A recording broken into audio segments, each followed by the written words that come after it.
Mais um passo na direção errada, e as bestas vão disparar suas flechas. Se você abrir a porta errada, vai acabar em um rio de mercúrio. É quase impossível sair deste lugar, mas é ainda mais difícil chegar até aqui. Não, este não é um local de um filme de aventura, mas sim de um caçador de tesouros. Esta é uma tumba gigante real, cheia de armadilhas e correntes de mercúrio tóxico. E não está em algum lugar profundo da selva amazônica ou em uma ilha desconhecida. Na China Central, perto da cidade de Xi'an. E sabe qual é a coisa mais incrível? Esta tumba foi construída há mais de 2000 anos e mesmo agora, no século 21, ainda não sabemos como chegar até lá, mas vamos começar do início. Muitos de vocês provavelmente já ouviram falar das estátuas de terracota, milhares de esculturas de argila de pessoas. Essas estátuas foram encontradas pela primeira vez em 1974, quando um grupo de camponeses estava cavando poços perto de Xi'an. Eles encontraram uma figura detalhada em tamanho real e aquela era apenas uma entre milhares. Cada figura foi feita para ser o mais realista possível. Cada uma delas era única e possuía detalhes distintos. Já se passaram mais de 50 anos e os cientistas ainda estão desenterrando essas esculturas. O número já ultrapassou 8.000. Mas o que elas estão fazendo lá? Qual é o propósito delas? As esculturas de terracota estão meio que guardando o túmulo do imperador Qin Shi Huang.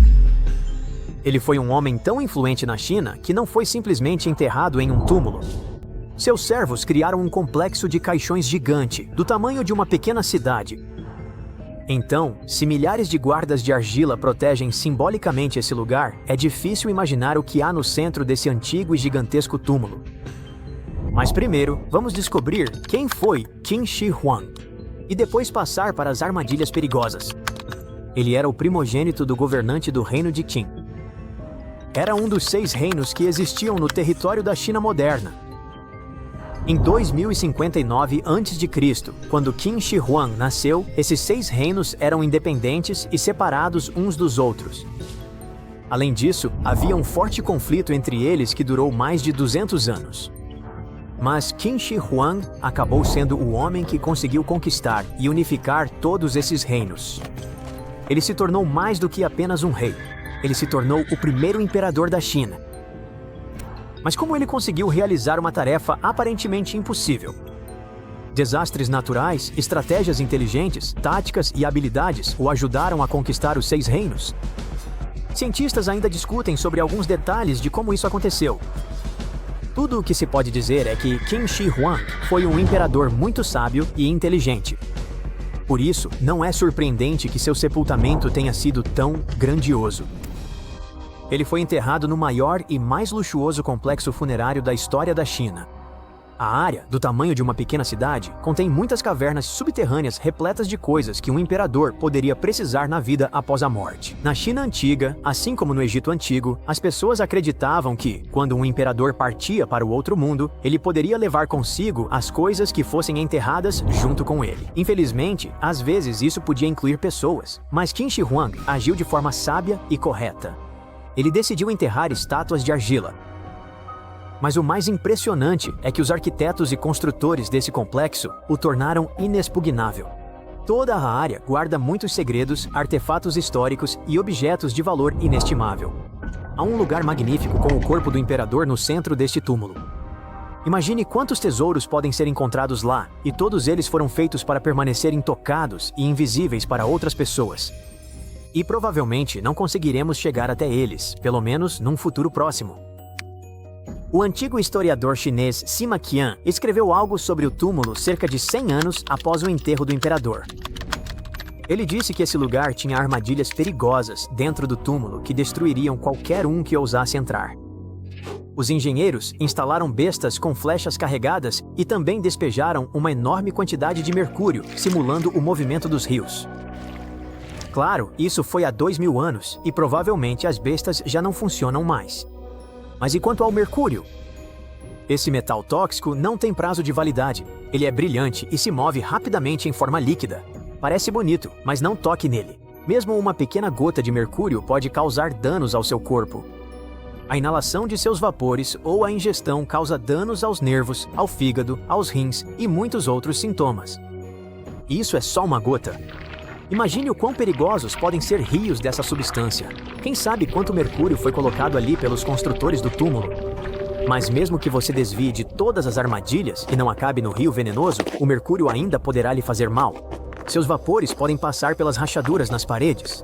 Isso significa que provavelmente toda a tumba está encharcada dessa substância. Aliás, isso não é apenas um palpite. Os cientistas mediram o nível de mercúrio no local da escavação e descobriram que ele é muito superior ao normal. Mas por que mercúrio?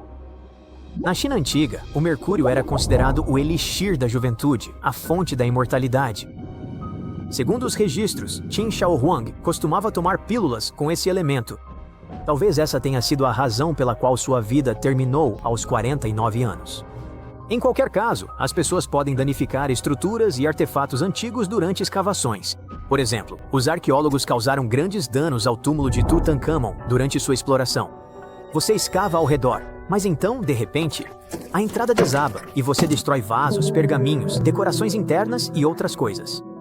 Mas mesmo que você faça tudo com cuidado, as inscrições e desenhos nas paredes podem ser destruídos pela luz do sol ou pelo oxigênio. Lugares onde não houve ar fresco nem radiação ultravioleta por milhares de anos possuem uma composição química própria, que pode ser danificada pelo contato com o mundo exterior. Na década de 1970, quando os arqueólogos estavam escavando esculturas de terracota, o pigmento da tinta se soltava das estátuas por causa do contato com o sol e o ar.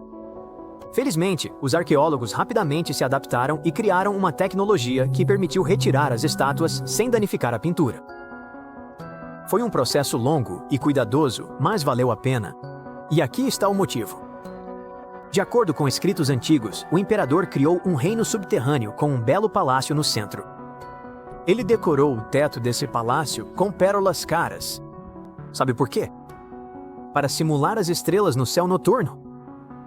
E isso é só o teto. É difícil imaginar como as paredes, o chão e o túmulo do imperador estão decorados. Além disso, os cientistas esperam encontrar muitas outras estátuas que imitam os servos do imperador. Então, em termos simples, o túmulo de Qin Shaohuang é um paraíso para arqueólogos e historiadores. Mas, é claro, vai levar mais de uma geração para que todos os tesouros sejam extraídos. Alguns especialistas preveem que a escavação de todo o túmulo pode levar séculos. Mas, obviamente, novas tecnologias arqueológicas podem mudar tudo. Por exemplo, métodos de pesquisa não invasivos significam que você não precisa entrar no túmulo. Você pode vê-lo através de um dispositivo especial. Outra ideia é o uso de muons. Eles são produtos subatômicos que aparecem como resultado da colisão de raios cósmicos com átomos na atmosfera da Terra. A questão é que esses muons podem penetrar objetos sólidos, assim como os raios X. Ou que tal nanotecnologias? Imagine milhões de minúsculos robôs escavadores entrando em um túmulo e começando a escanear a área. Eles transmitem os dados para um computador, e então os cientistas criam um modelo holográfico. Tudo isso parece legal, mas para ser honesto, o charme da arqueologia se perde aqui. É uma coisa, quando você desenterra um artefato antigo com as próprias mãos, vê com seus próprios olhos e limpa a terra dele. É diferente de ver isso em uma tela de computador. Mas, de qualquer forma, tecnologias que usam muons ou robôs garantem a segurança das pessoas. É melhor que um computador caia em uma armadilha do que isso acontecer com um arqueólogo.